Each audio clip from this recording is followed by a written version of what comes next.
అందరికీ నమస్కారం.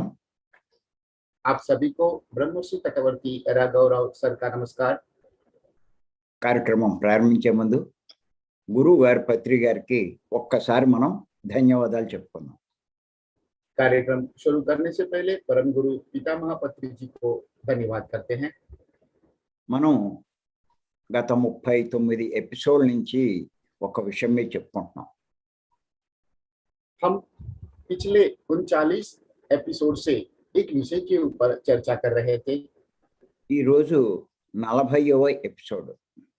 आज का यह सेशन 40वां एपिसोड है। విషయం ఏమిటంటే వికృతి, ప్రకృతి, సంస్కృతి. और विषय है विकृति, प्रकृति और संस्कृति। వికృతి గురించి మనం చెప్పుకుంటూ అజ్ఞానం అన్నది కూడా వికృతి అని మనం చెప్పుకుంటున్నాం.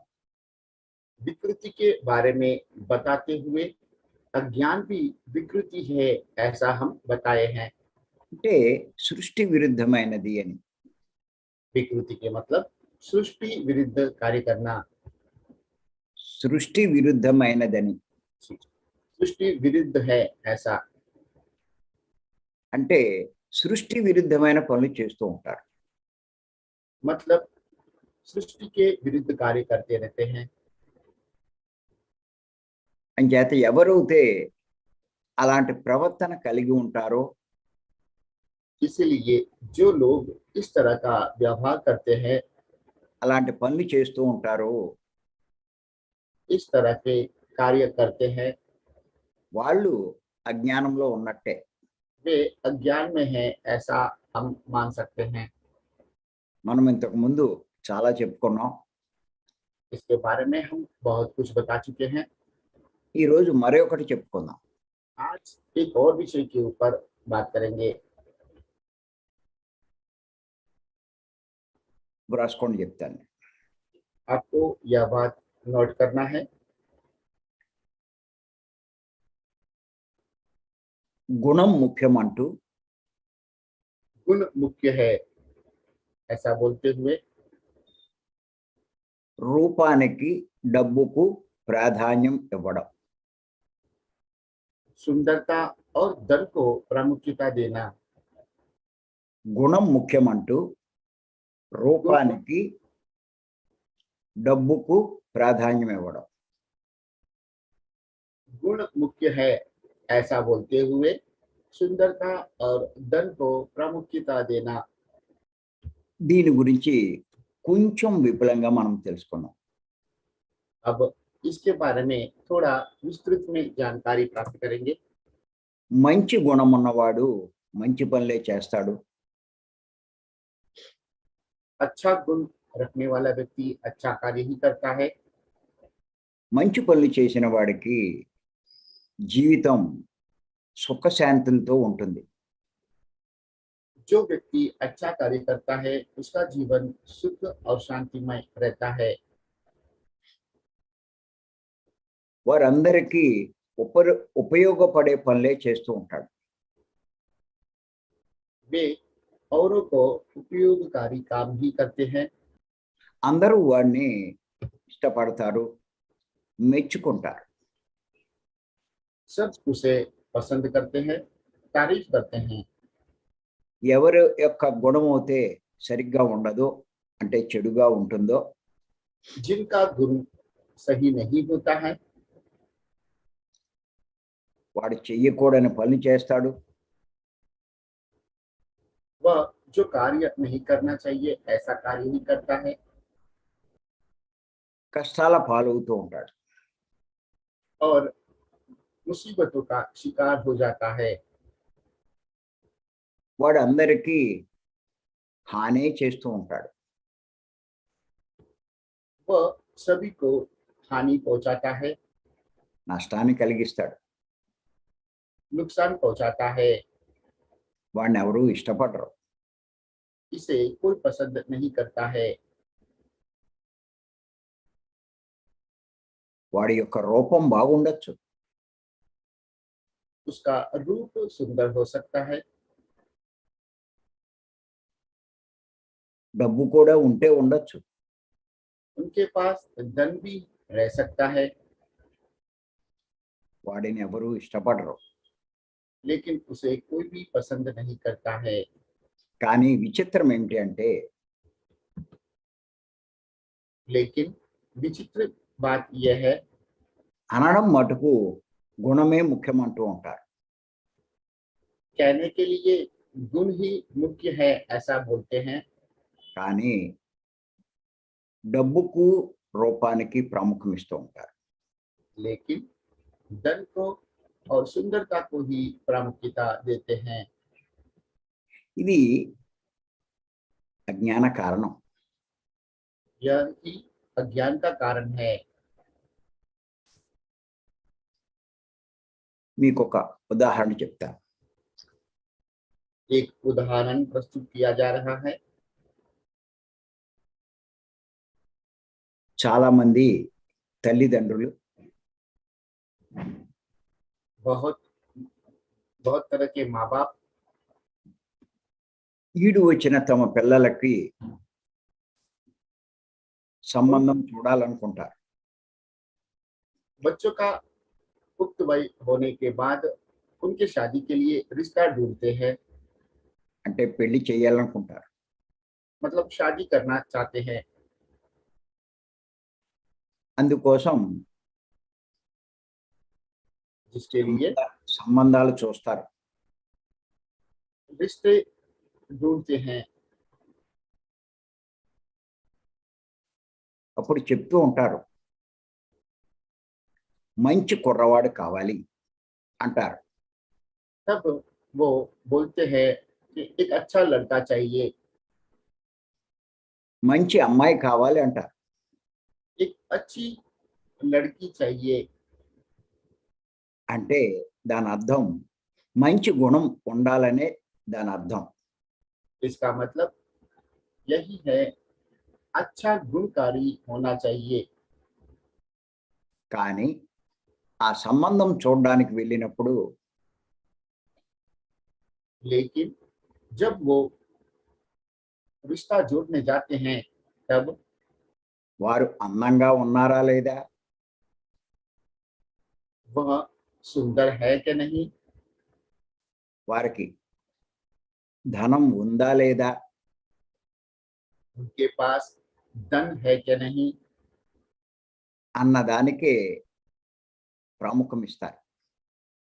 इन्हीं बातों के ऊपर प्रामुख्यता देते हैं। ఫస్ట్ ప్రిఫరెన్స్ దానికే ఇస్తారు. इसी बात के ऊपर पहला प्रेफरेंस देते हैं। ఆ అబ్బాయికి అందంగా ఉన్నా, लड़का सुंदर हो, మంచి ధనం ఉన్నా, बहुत सारा धन हो, మిగతా వాటిని పక్కన పెట్టేస్తారు. तो बाकी और विषयों को साइड पे रख देते हैं। కానీ తర్వాత लेकिन इसके बाद, అంటే పెళ్ళైన తర్వాత मतलब शादी के बाद, అతని ప్రవర్తన సరిగ్గా లేకపోతే उनका व्यवहार सही नहीं होने पर ఎంతో బాధపడతారు. बहुत दुखी हो जाते हैं। ఎంత అందం ఉంటే ఏంటి, इतना भी सुंदर हो उसका क्या मतलब है, ఎంత ధనం ఉంటే ఏంటి, इतना भी धन हो उसका क्या मतलब है। వాడు శాడిస్ట్. वो एक साडिस्ट है। మా అమ్మాయికి నరకం చూపిస్తున్నాడు. वो हमारी लड़की को नरक यातना दे रहा है, అని ఎంతో బాధపడతారు. ऐसा बोलते हुए बहुत दुखी हो जाते हैं। అంచేత అజ్ఞానంలో ఉన్నవారే इसीलिए जो लोग अज्ञान में रहते हैं, రూపానికి ధనానికి ప్రాముఖ్యం ఇస్తారు. सुंदरता और धन को ही प्रामुख्यता देते हैं। కానీ జ్ఞాని అవుతే लेकिन एक ज्ञानी గుణానికి టాప్ ప్రయారిటీ ఇస్తారు. गुण को ही टॉप प्रायोरिटी देते हैं. గుణానికి ఫస్ట్ ప్రయారిటీ ఇచ్చినవాడు जो व्यक्ति गुण को पहला प्रायोरिटी देता है, ఆ జీవితం సుఖశాంతులతో ఉంటుంది. उनका जीवन सुख शांतिमय रहता है. అందుకే మీరు చూడండి, సంబంధాలు చూసేటప్పుడు हम देख सकते हैं जब रिश्ता ढूंढने जाते हैं, ఈడు జోడు కుదరాలి అంటారు. उम्र और उसका जोड़ी सही तरह का होना चाहिए ऐसा बोलते हैं.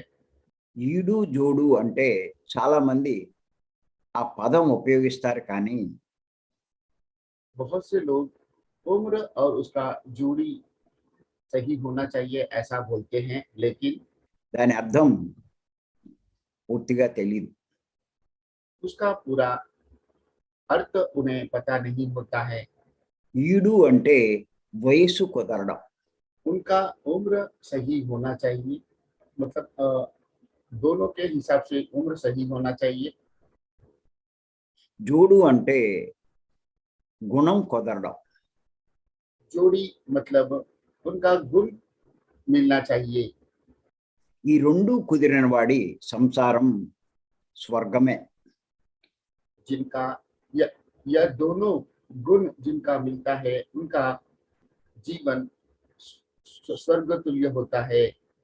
అంతేకాని ధనముంతంత మాత్రాన ఆ సంసారం స్వర్గం అవ్వదు.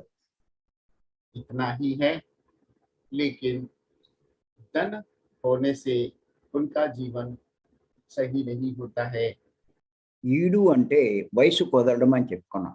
ईडू का मतलब उम्र सही होना चाहिए ऐसा हमने कहा है. ఎంచేతంటే స్త్రీలు 11-12 సంవత్సరాల్లోనే యవ్వనంలో ప్రవేశిస్తారు. क्योंकि स्त्रियां 12-13 साल में ही यौवनता में प्रवेश करते हैं.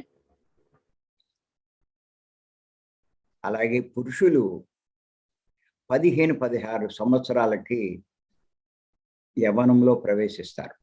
उसी तरह पुरुष 15-16 साल में ही जवान हो जाते हैं. అందుకే వివాహం చేసుకునేవారు इसीलिए शादी करने वाले స్త్రీ వయసు తక్కువగాను स्त्री का उम्र कम रखते हुए పురుషుని వయసు ఎక్కువగా ఉండేటట్టు చూసుకుంటారు. पुरुष का उम्र थोड़ा ज्यादा होने जैसा सेट करते हैं. అలాగే వృద్ధాప్యం వచ్చేసరికి ऐसे ही बुढ़ापा आते आते స్త్రీలలో కోరికలు ముందు తగ్గిపోతాయి. स्त्रियों में इच्छाएं पहले कम हो जाते हैं. పురుషుడికి తర్వాత తగ్గుతూ ఉంటుంది. पुरुष को बाद में कम होता है. అంచేత వయసు తక్కువ ఉన్న స్త్రీని చేసుకున్నవాడు इसीलिए कम उम्र की स्त्री के साथ में विवाह करने वाला జీవితాంతం ఆనందించగలడు. जीवन भर आनंदित रह सकता है. కానీ ఎవరైతే लेकिन जो लोग వయసు ఎక్కువ ఉన్న స్త్రీని చేసుకున్నట్లయితే अधिक उम्र वाली स्त्री के साथ में विवाह करते हैं, మొదట్లోనే కాదు, शुरुआत में ही नहीं, వృద్ధాప్యం వచ్చినప్పుడు बुढ़ापे में भी కొన్ని ఇబ్బందులు పడవలసి వస్తుంది. थोड़े मुसीबतों का सामना करना पड़ता है. అంచేత ఈడు కుదిరేటట్టు చూసుకుంటారు ఎవరైనా. इसीलिए कोई भी सही उम्र सेट करते हैं. అలాగే జోడు అంటే उसी तरह से जोड़ी का मतलब గుణం కుదరడం. गुण का सेट होना। అంటే గుణం అన్నది మనసుకు సంబంధించింది. मतलब गुण मन से संबंधित है।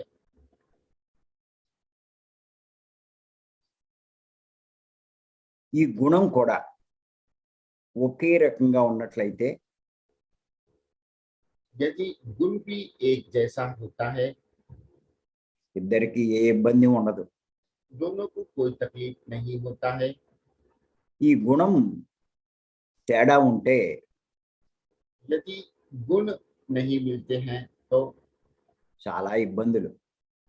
बहुत तकलीफें आती हैं। ఆ సంసారంలో సుఖశాంతులు ఉండవు. उस संसार में सुख शांति नहीं रहता है। ఒకరినొకరు అవగాహన చేసుకోరు. एक दूसरे को समझ नहीं सकते हैं।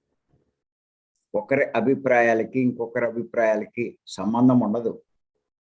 एक दूसरे के अभिप्रायों का संबंध नहीं रहता है। వాడు చెప్పింది ఆవిడ అర్థం చేసుకోదు. यह जो बोलता है वो समझ नहीं पाते हैं। ఆవిడ చెప్పింది వాడికి అర్థం కాదు. वो जो बोलते हैं ये नहीं समझ पाता है। నిత్యము వాదించుకోవడంతోటే సరిపోతుంది. हर दिन वाद विवाद में ही निकल जाता है। గుడికి వెళ్ళి దేవుళ్ళను ప్రార్థిస్తారు. मंदिर जाके भगवान का पूजा करते हैं। ప్రార్థిస్తారు, పూజ చేయడం కాదు. मंदिर जाकर के भगवान से प्रार्थना करते हैं। అది చర్చికి వెళ్ళి క్రిస్టియన్లు ప్రార్థిస్తారు. चर्च में जाके क्रिश्चियन प्रार्थना करते हैं। మసీదుకు వెళ్ళి మహమ్మదీయులు ప్రార్థిస్తారు. मस्जिद में जाकर मुस्लिम प्रार्थना करते हैं। ఏమని ప్రార్థిస్తారు అంటే ऐसा प्रार्थना करते हैं, నా భర్త నన్ను అర్థం చేసుకునేటట్టు చెయ్యి. मेरा पति मुझे समझ सके ऐसा बनाइए। అదే పురుషుడవుతే నా భార్య నన్ను అర్థం చేసుకునేటట్టు చెయ్యి స్వామి అంటారు అని ప్రార్థిస్తారు. यदि पुरुष है तो मेरी पत्नी मुझे समझ सके ऐसा बनाइए स्वामी, ऐसा करके प्रार्थना करते हैं। అలా జీవితం గడిచిపోతూ ఉంటుంది. इस तरह से जीवन बीत जाता है। జీవితం అంతా అడ్జస్ట్మెంట్ తోటే సరిపోతుంది. पूरा जीवन एडजस्टमेंट करते ही निकल जाता है। అడ్జస్ట్మెంట్ చేసుకోలేని వాళ్ళు విడాకులు కూడా తీసుకుంటారు. जो लोग एडजस्टमेंट नहीं कर सकते हैं वो लोग छूटा-छेड़ा लेते हैं। లేకపోతే దూరంగా జీవిస్తూ ఉంటారు. नहीं तो दूर दूर रहते हुए जीवन निकाल लेते हैं। ఇదంతా ఎందుకు ఏర్పడిందంటే గుణం కుదరకపోవడం వల్ల. यह सब गुण नहीं मिलने की वजह से ही होता है। అంటే జోడు కుదరకపోవడం వల్ల. मतलब जोड़ी सही नहीं होने की वजह से ही होता है। ఉదాహరణకు उदाहरण के रूप में తమో గుణంలో ఉన్నవాడికి तमोगुण में रहने वाले को సాత్విక గుణంలో ఉన్న స్త్రీ వివాహం చేసుకుంటే सात्विक गुण में रहने वाली स्त्री के साथ में विवाह करते हैं तो ఈ తమో గుణంలో ఉన్నవాడి ప్రవర్తన ఓ రకంగా ఉంటుంది. तमोगुण में रहने वाले का व्यवहार अलग होता है। సాత్విక గుణంలో ఉన్న స్త్రీ యొక్క ప్రవర్తన ఇంకో రకంగా ఉంటుంది. सात्विक गुण में रहने वाली स्त्री का व्यवहार दूसरी तरह से होता है। ఈ తమో గుణంలో ఉన్నవాడు ఎంతసేపు తన గురించే చూసుకుంటాడు. तमोगुण में रहने वाला हमेशा अपने बारे में ही सोचता है। తన లాభమే వాడు చూసుకుంటాడు. उसका लाभ के बारे में ही वो विचार करता है। వాడికి ఎంతసేపు ఖానా పీనా సోనా తప్ప ఇంకేమీ అక్కర్లేదు. उसे हमेशा खाना पीना सोने के अलावा दूसरे विषय के ऊपर नहीं सोचता है। భార్య గురించి ఆలోచించడు. पत्नी के बारे में भी नहीं सोचता है। భార్య ఏమవుతున్నా వాడికి పట్టించుకోడు. पत्नी का कुछ भी हो जाता है वो उसे नजरअंदाज करता है। భార్య బాధ వాడికి అవసరం లేదు. पत्नी का दुख उसके लिए महत्वपूर्ण नहीं है। ఎంతసేపు వాడి సుఖమే. हमेशा अपने सुख के बारे में ही सोचता है। వాడు సంపాదించుకున్నది వాడే ఖర్చు పెట్టుకుంటాడు. वह जो कमाता है वो खुद ही खर्च कर लेता है। వాడు తాగుడుకు, उसका दारू पीने के पीछे, వాడి పేకాటకి, उनका जुआ खेलने के लिए, వాడి వ్యభిచారానికి, उनका व्यभिचार वृत्ति के लिए, వాటికే ఉపయోగిస్తాడు. उसके लिए ही उपयोग करता है। భార్య చెప్పినా వినడు. पत्नी के कहने पर भी नहीं मानता है। కానీ ఆవిడ సాత్విక గుణంలో ఉంది. लेकिन वह स्त्री सात्विक गुण में है। అలాంటి పనులు ఆవిడకి నచ్చదు. उसे इस तरह के कार्य पसंद नहीं आते हैं। ఆవిడ ఎంతసేపు మంచిగా ఉండాలంటది. हमेशा वो सही ढंग से रहने के लिए कहते हैं। మంచి పనులు చేద్దామంటది. अच्छे कार्य करने के लिए कहते हैं।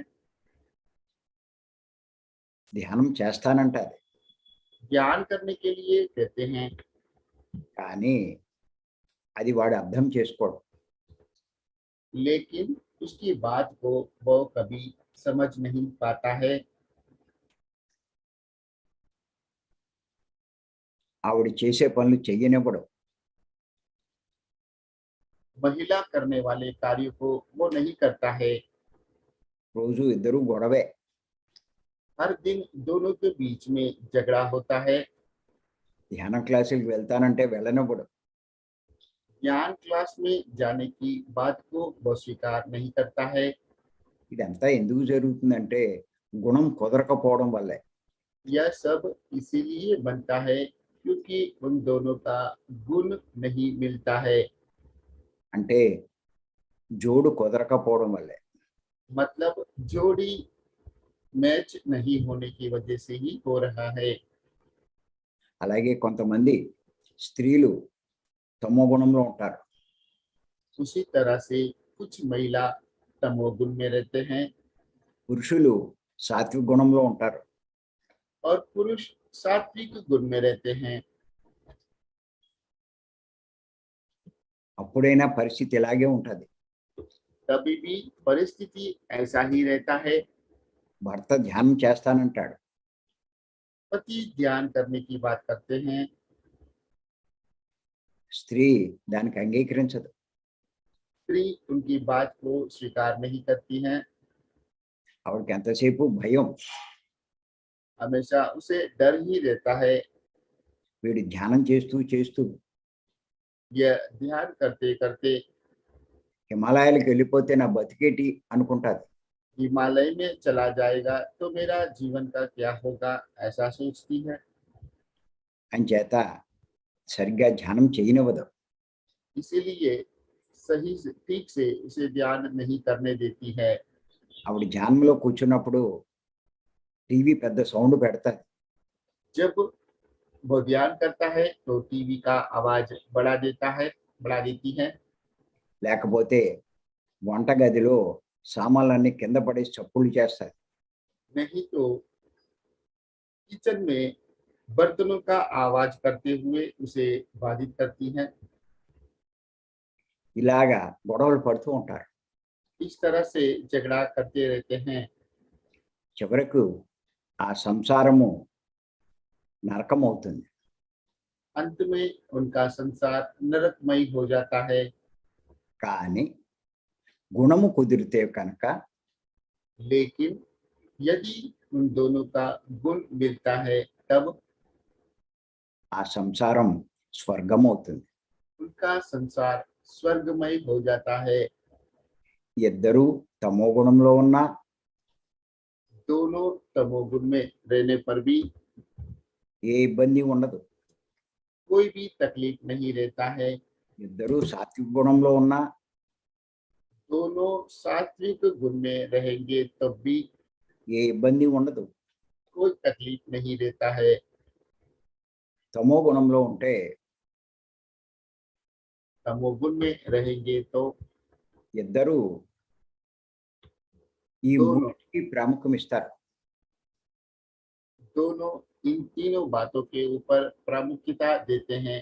ఖానా పీనా సోనా. खाना पीना सोना ఇద్దరూ కలిపి పుష్టిగా తింటారు. दोनों मिलके खुशी से खाते हैं। మందు సీసాలు ఇంట్లోకి తెచ్చుకుని ఇద్దరూ కలిపి తాగుతారు. दारू की बोतल घर में लाके दोनों मिलके मजे से पीते हैं। శుభ్రంగా ఇద్దరూ కలిసి హాయిగా నిద్రపోతారు. दोनों मिलके आनंदित होकर के सो जाते हैं। అంచేత వాళ్ళకి ఏమీ ఇబ్బంది ఉండదు. इसलिए उनको कोई तकलीफ नहीं रहता है। ఆవిడ చెప్పింది ఆడికి నచ్చుతుంది, వాడు చెప్పేది ఆవిడికి నచ్చుతుంది. पत्नी की बात पति को पसंद आता है, पति की बात पत्नी को पसंद आता है। అదే ఇద్దరూ సాత్విక గుణంలో ఉంటే यदि दोनों ही सात्विक गुण में रहते हैं तो ఇద్దరి యొక్క అభిప్రాయాలు ఒకే రకంగా ఉంటాయి. दोनों का अभिप्राय एक जैसा ही रहता है।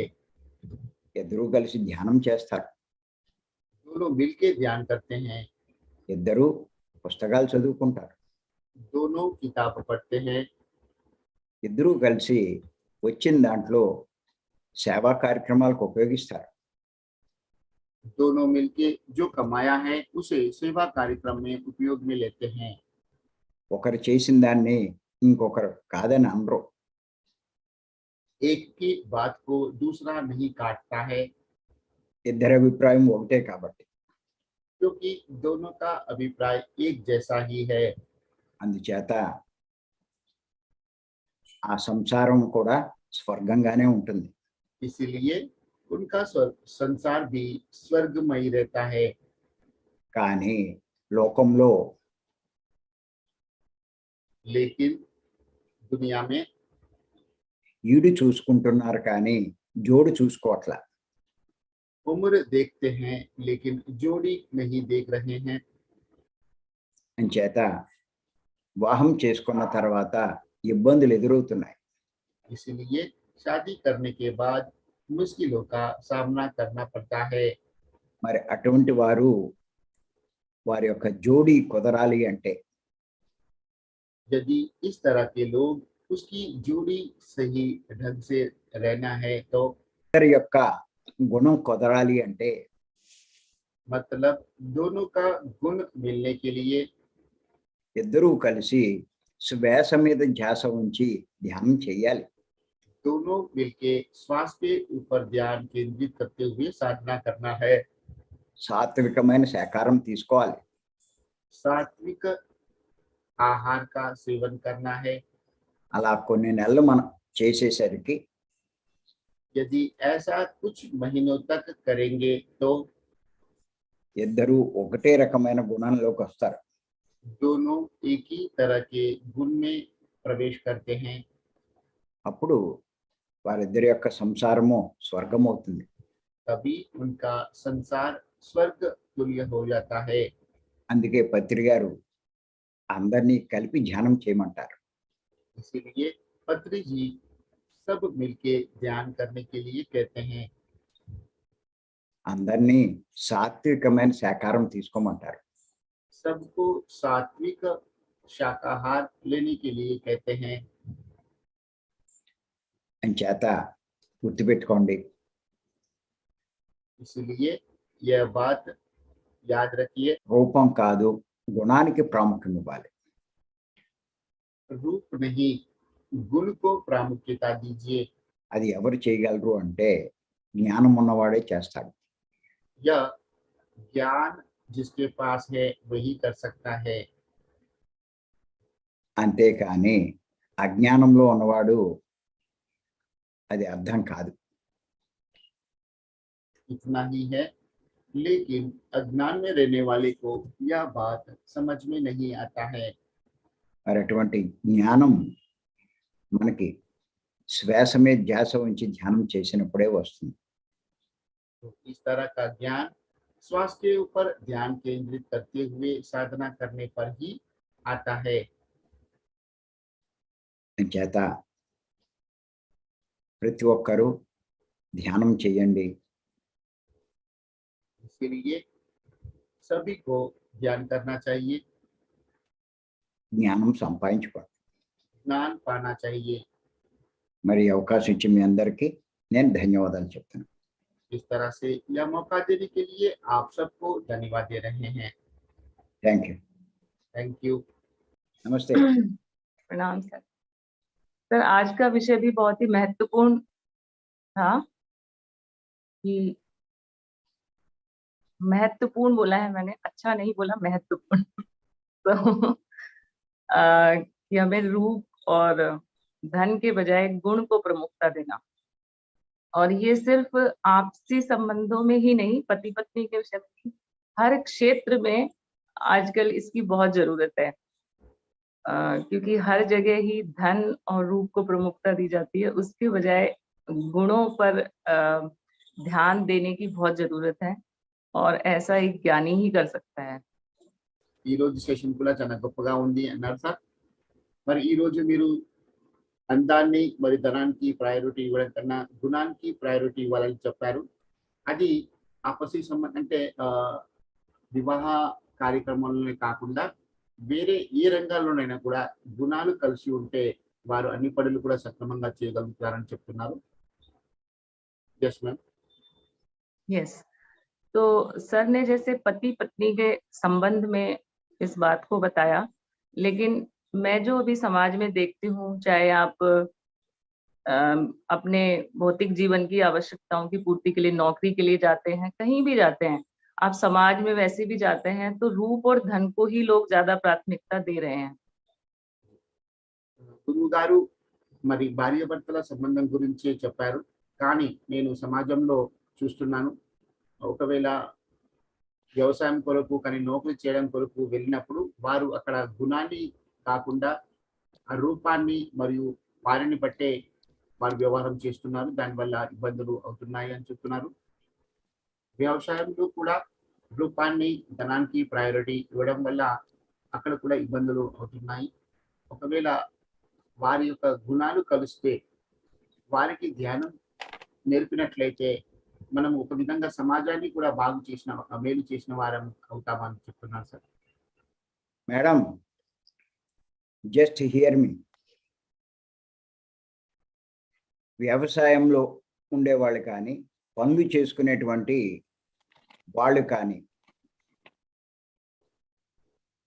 వాళ్ళ గురించి కాదు ముందు ఆలోచించవలసి. పై స్థాయిలో ఉన్నటువంటి వాళ్ళ గురించి ముందు ఆలోచించాలి. పై స్థాయిలో ఉన్న వాళ్ళు మారితే వాళ్ళు కింద స్థాయి వాళ్ళని ఆటోమేటిక్గా మారుస్తారు. చెప్పు బాబు.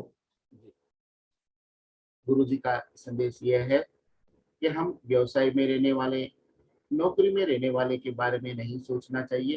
पहले जो उच्च स्थिति में हैं उनको हमें बदलना चाहिए। यदि हम उनको बदल देंगे तो वे ही अपने नीचे के लोगों को वो बदलने के प्रयत्न करेंगे। ముందు మనం పట్టుకోవాల్సింది కింది వారిని కాదు, పై వారినే పట్టుకోవాలి। इसलिए हमें नीचे के जो निचली कक्षा के लोग हैं उनके बारे में नहीं सोचना चाहिए, जो उच्चतम स्थिति में हैं उनके बारे में सोचना चाहिए। అందుకే పత్రి గారు కూలీలను తీసుకొచ్చి కూర్చోబెట్టరు. इसलिए पत्री जी जो खेत में काम करते हैं ऐसे मजदूर तरह के लोगों को, मजदूरी करने वाले को ला करके ध्यान नहीं करवाते हैं। పై స్థాయిలో ఉన్న వాళ్ళనే ఈ ధ్యానంలోకి తీసుకొచ్చి కూర్చోబెడతారు। जो ऊपर की स्थिति में हैं ऐसे लोगों को लाके ही ध्यान करवाते हैं। అంచేత ఆ వ్యవసాయం ఆ గొడవ ఇప్పుడు మనకొద్దు. इसलिए व्यवसाय की बात अभी हम नहीं करेंगे, మన గొడవ మనం చూసుకుందాం. हम हमारा देखेंगे। ఎంచేతంటే చాలా మంది ఈ ధ్యానంలోకి వచ్చినా, ఇంత గొప్ప మార్గంలోకి వచ్చినా ఎంతసేపు ఆరోగ్యం, రోగాలు, గాడిద గుడ్డు అంటూ దానికే ప్రాముఖ్యం ఇస్తున్నారు. क्योंकि बहुत से लोग अभी भी इस ज्ञान मार्ग में आने के पश्चात भी हमेशा बीमारी, समस्या इत्यादि बातों के ऊपर ही प्रामुख्यता देते हैं। అవన్నీ సెకండరీ. यह सब बात का विषय है। టాప్ ప్రయారిటీ గుణం. टॉप प्रायोरिटी गुण को देना चाहिए। వాడు గొప్పవాడు, वे ही महान व्यक्ति है, చెప్పేవాడు గొప్పవాడే, बताने वाला भी महान है, దాన్ని ఆచరించేవాడు గొప్పవాడు అవుతాడు. उसका आचरण करने वाला भी महान ही बनेगा। అది అర్థం చేసుకోవాలి. इस बात को हमें समझना चाहिए।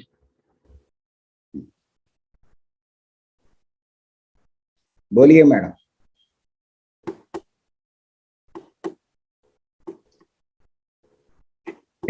यस मैम, आप बताइए।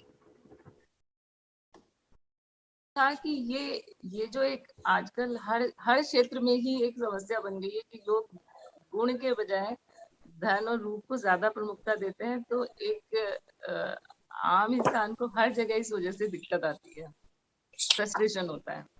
ये मेरा कहने का मतलब था। तो ये बहुत महत्वपूर्ण विषय है, ये मैं कहना चाहती ఇది చాలా ఇంపార్టెంట్ విషయం. మనము సాధారణ వ్యక్తుల గురించి కూడా మనము వారి గుణాలను చూస్తే వారందరూ కూడా బాగా ఉంటారని నేను అనుకుంటున్నాను. అందరూ బాగుంటే మంచిదే కాదని అవడన్నాడు. सब लोग यदि सही रहेंगे तो अच्छी बात है, मैंने कब मना किया। నువ్వు ఒక చిన్న ప్రయోగం చెయ్యమ్మా. आपको एक छोटा प्रयोग करना है। ఒక 10 మంది పని చేసే వాళ్ళని పిలు. 10 लोगों को बुलाइए जो मजदूरी का काम करते हैं। వాళ్ళకి ఆ రోజు జీతం ఇచ్చే. उनको एक दिन का पैसा भी आप दे दीजिए। వాళ్ళకి ఇంకేమి పని ఏమి చెప్పను అని చెప్పు. उनको बोलिए आपको मैं कोई और काम नहीं करवाऊंगी, ఊరికే మీరు ఒక్క పని చెయ్యండి అని చెప్పు. खाली आपको एक ही काम करना है। ఏమిటంటే 1 గంట కళ్ళు మూసి కూర్చోమను. 1 घंटा आंखें बंद करके बैठने के लिए बोलिए। నీకు రోజు జీతం అంతా ఇచ్చేస్తాను, 500 అయినా సరే. आपका एक दिन का जो रोजी होता है वो मैं दे दूंगा। यदि 500 रुपया भी एक दिन का बनता है तो मैं दे दूंगी। వాళ్ళని తీసుకొచ్చి కూర్చోబెట్టు. ऐसे लोगों को ला करके बिठाइए।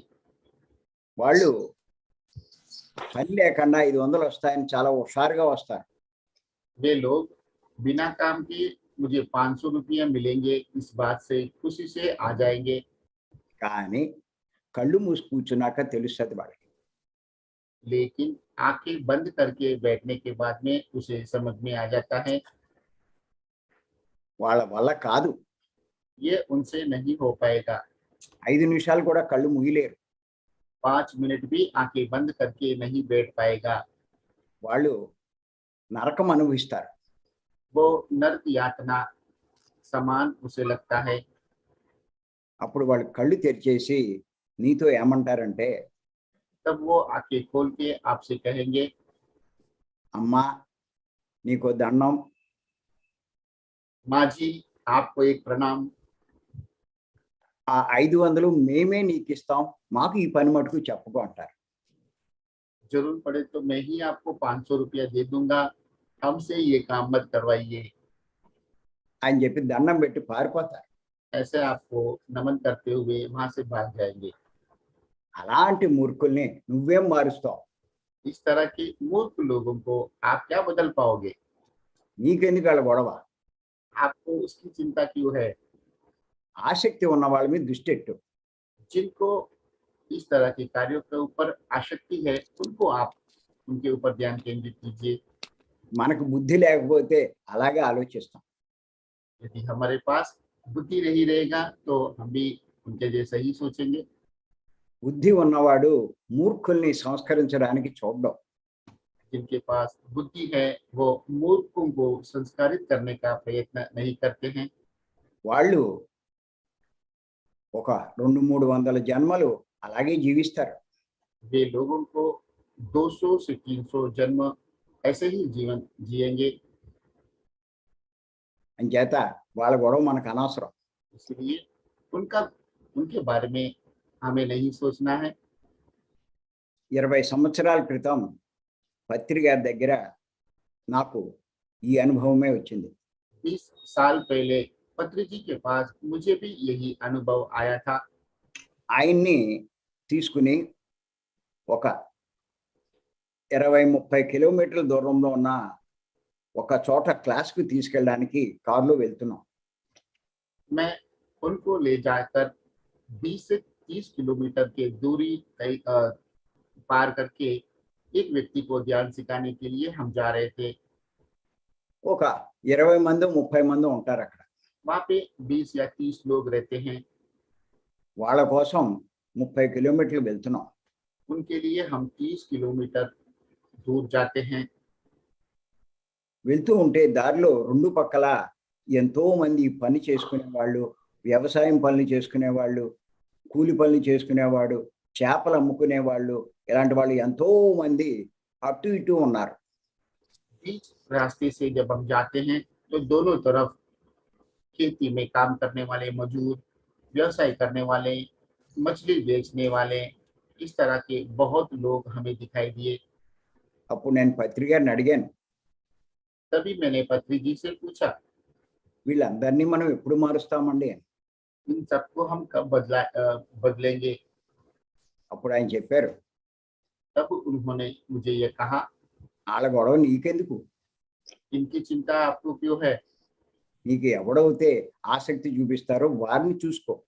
जो आपके पास आकर के इस विषय के ऊपर आसक्ति बताएगा, उनके बारे में सोचो।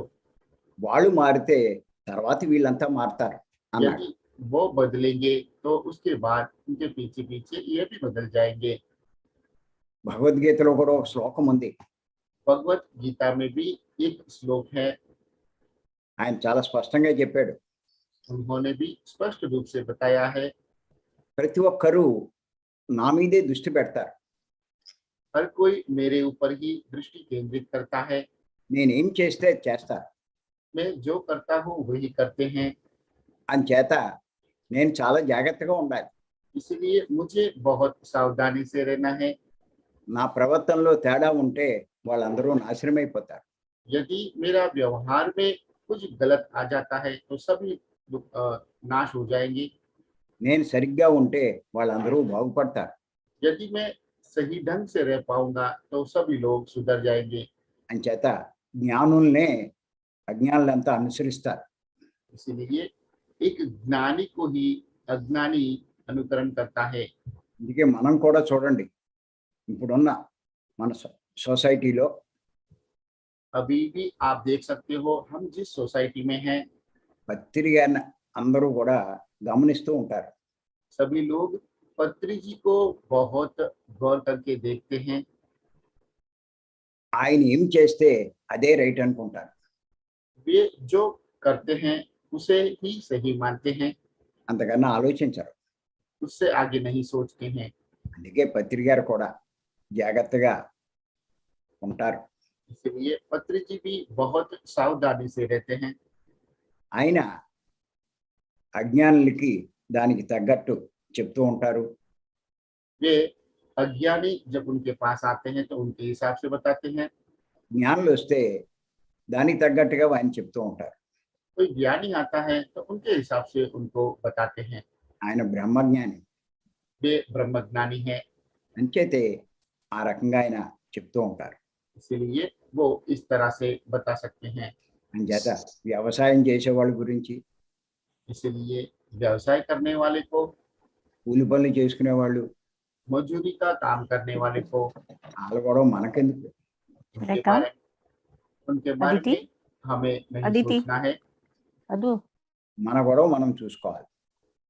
हमें हमारी चिंता करना चाहिए। ఆసక్తి ఉన్న వాళ్ళ గురించి ఆలోచించాలి. जिन्हें आसक्ति है उनके बारे में सोचना चाहिए। అర్థమైందా madam?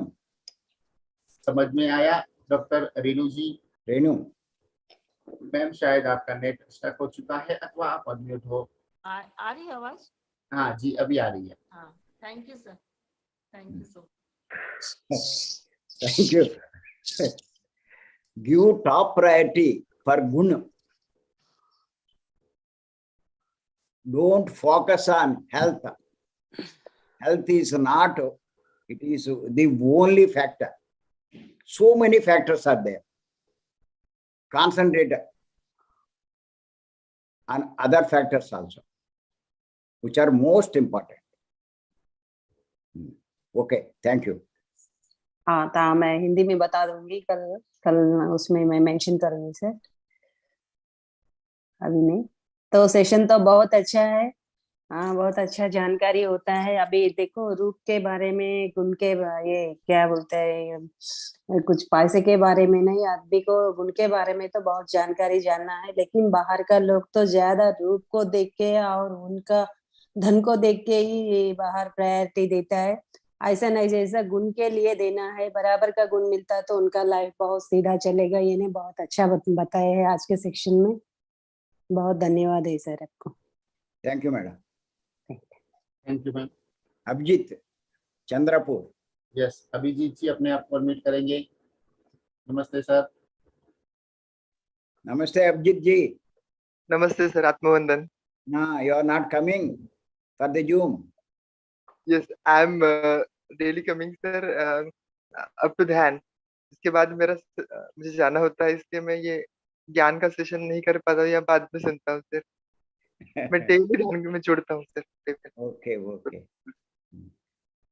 But yes continue, regularly follow. Yes sir. Otherwise, no use. Sir ఆయన ప్రతిరోజు వస్తున్నారు కానీ మన సందేశం ఇచ్చే సమయంలో వెళ్ళిపోతున్నారట, ఏదో పని ఉండడం వల్ల అంటున్నారు. Okay. ठीक है, अभी Your opinion on this Yes. subject. आज का संदेश मेरे लिए था, ऐसे लगा मुझे पूरा कंप्लीटली। पूरा बहुत ध्यान से सुनना हुआ और बहुत सारी बातें, यानी एक एक जो वर्डिंग है, एक एक सेंटेंस आ रहा था, वो मेरे मुझ पे अप्लाई हो रहा था, क्योंकि हमारा मन कैसे काम करता है ये आज आपने बहुत सटीक बताया है। Just जैसे wait. Just wait, sir. Chiranjeevi will translate. ఈ రోజు మీరు చెప్పిన సెషన్ మొత్తం నా గురించి చెప్పినట్లు నాకు అనిపించింది. మీరు చెప్పిన ప్రతి విషయం నాకే మీరు ఏదో సందేశం ఇస్తున్నట్లు నాకు అనిపించింది. ఎందుకంటే మనసు గురించి మీరు చెప్పారు ఈ రోజు, అది చాలా పర్ఫెక్ట్ గా నాకు అది అర్థమైంది. అది నా జీవితంలో నాకు చాలా అవసరమే విధంగా ఉంది అని చెప్తున్నారు. Goli. हमारा मन कैसे काम करता है ये आज बहुत अच्छे से पता चला। जैसे आपने शुरू में कहा कि हम डिसाइड करते हैं कि हम गुणों को ही प्राधान्य देंगे या प्रायोरिटी देंगे लड़की देखने जब जाएंगे तो हम भी ऐसे सोच के निकलते हैं, यानी मैं भी निकला था। पर बाद में जो चीजें होती है, या हम बार बार बीच बीच में सोचते रहते कि नहीं मैं अभी आगे से मेरे पार्टनर में गुण ही देखूंगा, पर मन कहीं से आज एंट्री कर लेता है और वो बोलता है कि ये नहीं हो रहा है, वो नहीं हो रहा है। तो ये बहुत ज्यादा बात आज पकड़ में आई। నేను కూడా వివాహం చేసుకునే ముందు ఇంట్లో ఉన్నప్పుడు ఆ గుణాల గురించే ఆలోచించాను. కానీ ముందుకు వెళ్తూ ఉంటే ఆ మనసులోకి వెళ్ళిపోయాను. తర్వాత వేరే వాటికి ప్రయారిటీ ఇవ్వడం జరిగింది. Yes sir. जिस मेरे पार्टनर जो है जो, तो उनमें बहुत सारे गुण है, यानी वो ध्यानी है, ध्यान ज्ञानी है, बहुत सारे सेशन सुनते रहते हैं, बहुत सपोर्ट करते हैं, यानी जिससे मुझे एक्चुअली पार्टनर चाहिए था वो सारा सपोर्टिंग करते हैं। यानी बहुत सारी चीजें, यानी सात्विक अन्य भी मुझे बहुत पका कर देते हैं, यानी बहुत एक्टिविटी। पर मन कुछ ना कुछ कंप्लेंट में ही जाता है कि ये नहीं हो रहा है, यानी कि जैसे सर ने बताया कि वह एज में डिफरेंस होना कितनी अच्छी बात है, उसके क्या बेनिफिट्स है जो, तो वो सारी चीजें रहती है। तो ये मन बार बार जाता है कि नहीं ऐसे नहीं करना है, डिफरेंस है हमारे इसमें, ये कुछ होता नहीं। पर आज पता चला कि कितनी सारी बेनिफिट्स है, और जो एज डिफरेंस रहता है तो, और बाद में गुणों को ही प्राधान्य देना है, वही प्रायोरिटी है, वही अनमोल जेम्स है हमारे लिए जीवन में। और उसका स्वाद मिल भी रहा है, पर ये मन थोड़ा काम कर रहा है। पर आज के संदेश से ये बहुत क्लियर हुआ कि कहाँ बार बार गलती हो रही है मुझसे। సార్ ఈరోజు మీరు చెప్పిన విషయంలో ముఖ్యంగా మనస్సు గురించి, అంటే మనస్సు కలవనప్పుడు కలిగే ఇబ్బందుల గురించి మీరు చెప్పారు. మరి నా భార్య మా సార్ గారి వారి యొక్క ఆవిడ కూడా ధ్యానం చేస్తుంది, మంచి విషయాలని చదువుతూ ఉంటుంది, ఆయనకు ఎప్పటికీ మంచి అడ్వైస్ కూడా ఇస్తూనే ఉంటుంది. అయినప్పటికీ కూడా కొన్ని విషయంలో ఆ మనసు కలవకపోవడం వల్ల కొన్ని ఇబ్బందులు వస్తున్నాయని చెప్తున్నారు. అయితే మీరు చెప్పిన విషయం వల్ల నాకు ఈ రోజు అర్థమైపోయింది, ఈ మనసు కలవడం వల్ల ఎంత లాభాలు ఉంటాయో అని చెప్తున్నారు sir.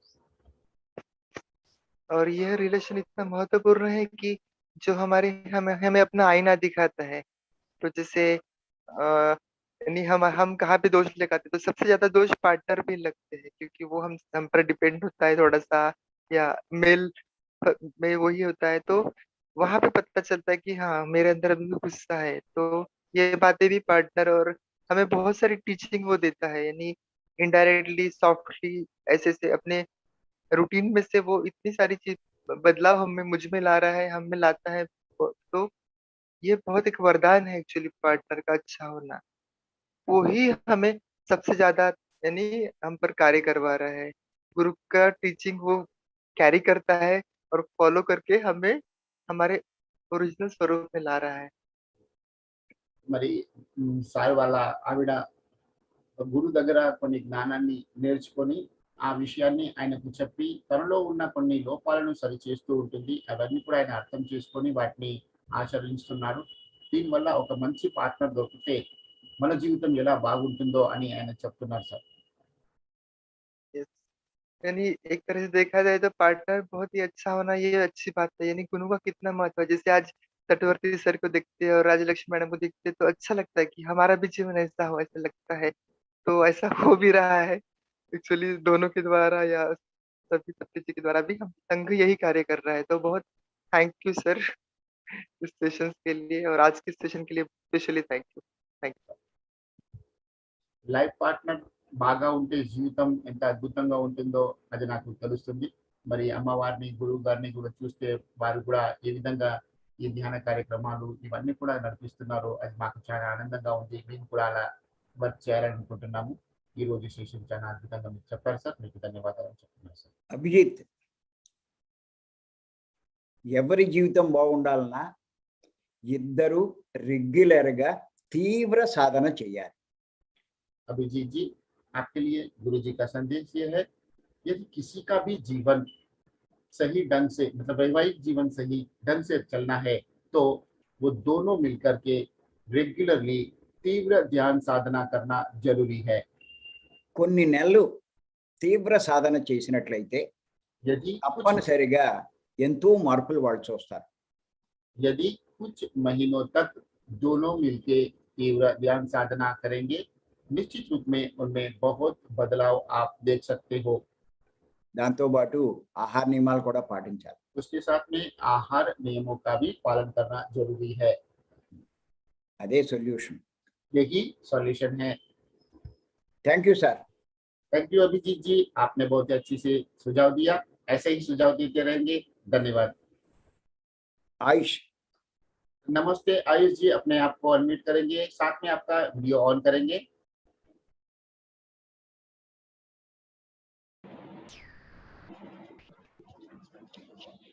Good morning sir. Sir मैं वीडियो ऑन नहीं कर पाऊंगा एक्चुअली, आपको मैंने अपनी कंडीशन बताई थी. Okay okay. ठीक है आयुष, बताइए. सर मेरा सेकंड टाइम है मैं ज्वाइन हुआ एक्चुअली. मैं मॉर्निंग में ही ज्वाइन हो गया था, बट नेटवर्क इशू की वजह से वो कब लॉग आउट हो गया पता ही नहीं चला. जी. और मैं 6:50 के आसपास अराउंड फिर से ज्वाइन हुआ. तो सर मुझे एक्चुअली ये पूछना था, लास्ट टाइम मैं आपको अच्छे से बता नहीं पाया था. एक्चुअली मेरा एक्सीडेंट स्पाइनल कॉर्ड, मतलब एक्सीडेंट, कार एक्सीडेंट हुआ था जिसमें मेरा स्पाइनल कॉर्ड इंजरी हो गया था. उसकी वजह से फुल बॉडी पैरालिसिस है. तो सर मैं ध्यान में तो हूँ और बट मुझे बैठ के नहीं हो पाता है. तो मैं उसे लेटे लेटे कर पाऊंगा सर 3 आवर्स जो आपने लास्ट टाइम मुझे बताया था? उसके लिए मुझे गाइडेंस चाहिए था. आपका, या हीलिंग के लिए भी थोड़ा गाइडेंस चाहिए था आपका। సార్ ఆయుష్ గారు ప్రతిరోజు ఈ మధ్యలో వస్తున్నారు, కానీ ఈ రోజు మధ్యలో నెట్వర్క్ డిస్కనెక్ట్ అవడం వల్ల 6:50 మళ్ళీ వాళ్ళు చెక్ చేసుకొని జాయిన్ అయ్యారట. కొన్ని రోజుల నుండి నా సమస్య గురించి మీకు చెప్పాలని అనుకున్నాను, కానీ ఈ రోజు మీకు చెప్తున్నాను. నాకు ఒక కారు ప్రమాదంలో నా యొక్క స్పైనల్ కోడ్ చాలా ఇంజరీ కావడం వల్ల నా బాడీ మొత్తం స్పైరాలిసిస్ కి గురి అయ్యింది. నేను ఎక్కువసేపు కూర్చొని ధ్యానం చేయలేను, నేను పడుకొని ధ్యానం చేయగలనా, మరి నా హీలింగ్ ని ఏ విధంగా చేసుకోవాలి, దాని వివరణ, దాని గురించి మీరు నాకు కొంచెం గైడ్ ఇవ్వాలని కోరుకుంటున్నాను. ఆయన బ్యాక్ సైడ్ కంఫర్టబుల్ పిల్లోస్ ఇవన్నీ వేసుకుని కంఫర్టబుల్గా కొంత కూర్చోమనండి. పూర్తిగా పడుకుని చేసేది ఉపయోగం లేదు. పెరిగే కొద్దీ వాని యొక్క ప్రాబ్లం దానంతట అదే పోతుంది. శక్తి పెరగాలి. సరైన ధ్యానం లేకపోతే శక్తి పెరగదు. यस आयुष जी, गुरु जी का संदेश आपके लिए यह है, आपको कमर के पीछे कुछ तकिया सेट करके पूरी तरह से कंफर्ट वाला आसन बना करके थोड़ी देर आपको ध्यान करना जरूरी है. पूरा सो करके नहीं कर सकती हो, थोड़ा बहुत ध्यान आपको बैठ के भी करना पड़ेगा. उसके बाद में आपको सो के करने की थोड़ी इजाजत है. आप में जैसे जैसे शक्ति का संचार होगा, शक्ति आपका बढ़ेगा, वैसे वैसे आपकी यह प्रॉब्लम धीमे धीमे से दूर होगा. लेकिन ध्यान करना जरूरी है, थोड़ा बैठ के भी करना जरूरी है. రోజుకి 5-6 గంటలు తగ్గకుండా చేయాలి. आपको प्रतिदिन 5 से 6 घंटा ध्यान करना है. ఆహార నియమాలు పాటించాలి. आहार नियमों को सख्ती से पालन करना है. ఇంట్లో మాంసాహారం పూర్తిగా తీసేయాలి. यदि आपके घर में मांसाहार बनता है तो उसे पूरी तरह से निकाल देंगे. ఒకవేళ ఇంతకు ముందు తినుంటే यदि పాత్రలు కూడా మార్చేయాలి. इससे पहले आपके घर में मांसाहार का सेवन हो रहा है तो सभी पात्रों को बदल दीजिए. ओके ओके, थैंक जी you sir. Second thing sir, like मैं मेडिटेशन 2 घंटे हो जाता है सर, प्रॉपरली कंटिन्यूसली 3 घंटे नहीं हो पाता है. मतलब दिन में लाइक बोलना चाहिए 4-5 आवर्स हो जाते हैं बैठे बैठे. Don't worry, it will improve. Okay okay sir, thank you sir. Okay okay, thank you sir. Thank you Ayush ji. Thank you sir. Close చేసి आज का यह हिंदी सेशन को यहाँ पे हम समाप्त करते हैं. मिलते हैं कल सुबह के ब्रह्म मुहूर्त का और गुरु जी का विशेष संदेश के लिए. तब तक हम आपसे रजा लेते हैं. धन्यवाद. Thank you.